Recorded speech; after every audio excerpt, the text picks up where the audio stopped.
Football is full of twists, surprises, and dramatic headlines, but sometimes a transfer story comes along that feels stranger than fiction. This is exactly what happened with Chelsea's young defender, Ishe Samuels-Smith, and his mysterious 33-day adventure at Strasbourg.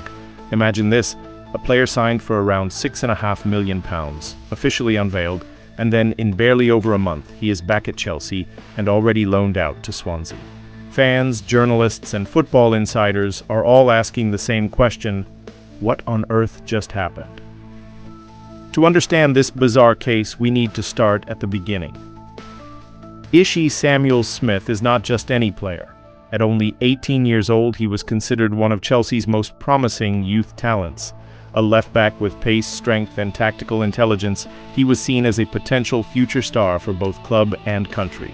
When Strasbourg announced his signing, many thought it was a bold and clever move. Remember, Strasbourg is part of the same multi-club ownership network as Chelsea, with both under the umbrella of Blueco. The idea was clear. Young players could gain experience in League One, develop faster, and eventually return to Chelsea stronger and ready for Premier League challenges. But things did not go according to plan. Barely a month later, news broke that Samuels-Smith was heading back to Chelsea. And not just that, Chelsea immediately arranged a loan move for him to Swansea City in the Championship.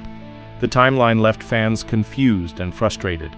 Why would Strasbourg invest millions in a player, only to send him back within weeks? And why did Chelsea take him back so quickly, instead of letting him settle and develop in France? The president of Strasbourg, Mark Keller, recently spoke out about the situation, and his words only added fuel to the fire. According to Keller, the decision was made after internal discussions, but he refused to reveal the full details. He admitted the transfer raised many eyebrows and suggested that external pressures played a role. What does that mean? Was this a case of Chelsea pulling strings behind the scenes? Was Strasbourg forced to return the player due to internal disagreements, financial constraints, or even regulatory concerns? For fans of Strasbourg, this entire episode felt like a betrayal. They were excited about the arrival of a young English prospect, imagining him becoming a key part of their defense in League One. Instead, they were left with embarrassment, questions, and the impression that their club is being treated as nothing more than a farm team for Chelsea. In France, critics of the Blueco model are using this case as proof that multi-club ownership undermines the independence and dignity of smaller clubs. Strasbourg may compete in League One, but if Chelsea can move players in and out at will, do they truly control their own destiny? On the Chelsea side, the situation doesn't look much better. The club has spent heavily on young talent, building one of the largest squads in Europe, but questions about planning and organization keep coming back.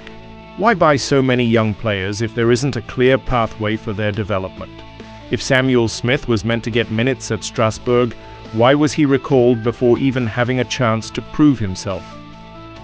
Sending him to Swansea might offer him regular playing time, but it also raises the question, was the Strasbourg transfer even real in the first place, or was it just a financial maneuver?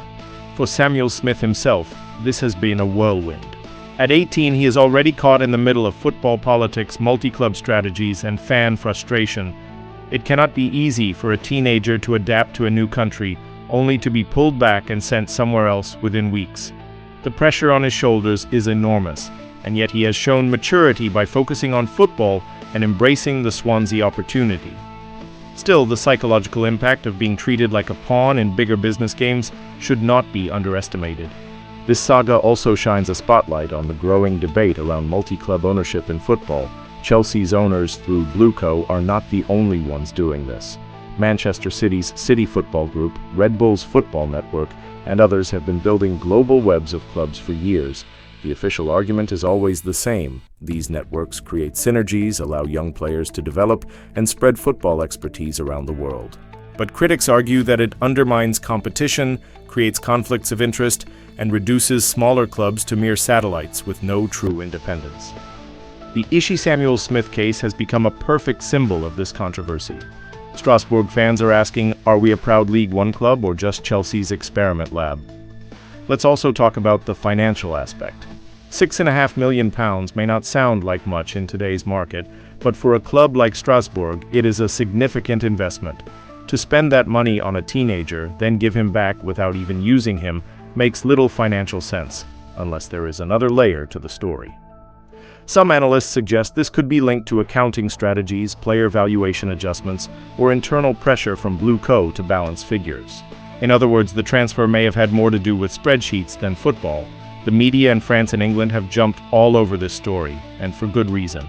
It combines all the elements of modern football drama: money, young talent, multi-club politics, and confused fans.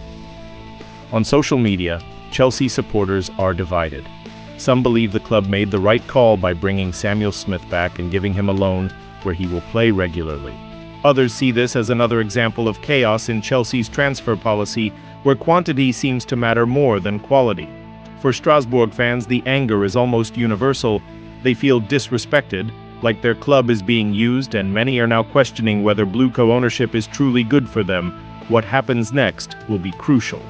If Samuel-Smith thrives at Swansea, playing week in, week out, and develops into a Premier League-ready star, Chelsea will claim their strategy was right. If he fails to get game time or struggles under the pressure, then this whole episode will look like a disaster for everyone involved.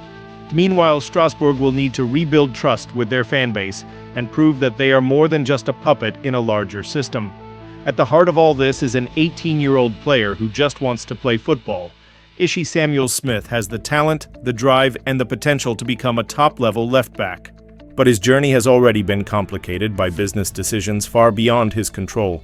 His story is a reminder of how modern football often treats players, even very young ones, as assets to be moved around rather than individuals with dreams and careers.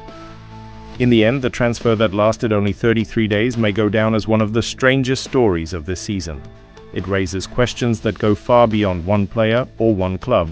It forces us to look at the direction football is heading, where mega owners control multiple teams, financial considerations dictate transfers, and fans are often left powerless, watching as their clubs are pulled into decisions they never asked for. For Chelsea, this is another chapter in a long list of controversial transfer dealings. For Strasbourg, it is a wake-up call. And for Ishe Samuels-Smith, it is just the beginning of a career that hopefully will one day be remembered for his performances on the pitch, not for the chaos of it. Football has always been about passion, loyalty, and competition. But stories like this remind us that today, it is also about business, politics, and power. The strange case of Ishe Samuels-Smith's 33-day transfer will not be forgotten anytime soon, and it leaves us all wondering, what comes next?